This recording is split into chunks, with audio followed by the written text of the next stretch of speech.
Teleoperation enables humans to operate in hazardous environments without direct exposure. A forward-facing video provides only a limited view and offers ambiguous depth cues.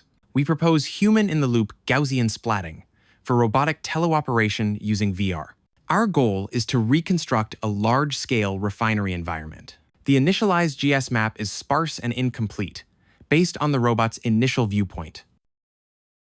Autonomous SplatNav's excessive safety constraints restricted paths, causing delays and low accuracy. Our framework incorporates a human-in-the-loop approach to update the map in real time within a VR environment. This strategy significantly enhances operational efficiency. The map is refined by the user, iteratively improving reconstruction quality.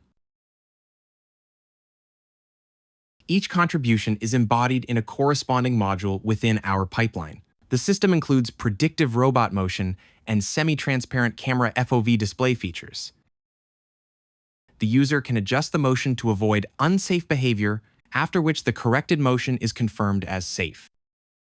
Our system demonstrates robustness by enabling accurate real-time reconstruction through sensor fusion. HIL-GS demonstrates accurate pose estimation in pure rotation scenarios.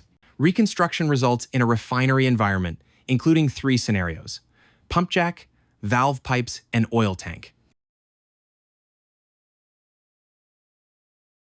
The following presents the reconstruction performance experiment conducted with a real, large-scale robot.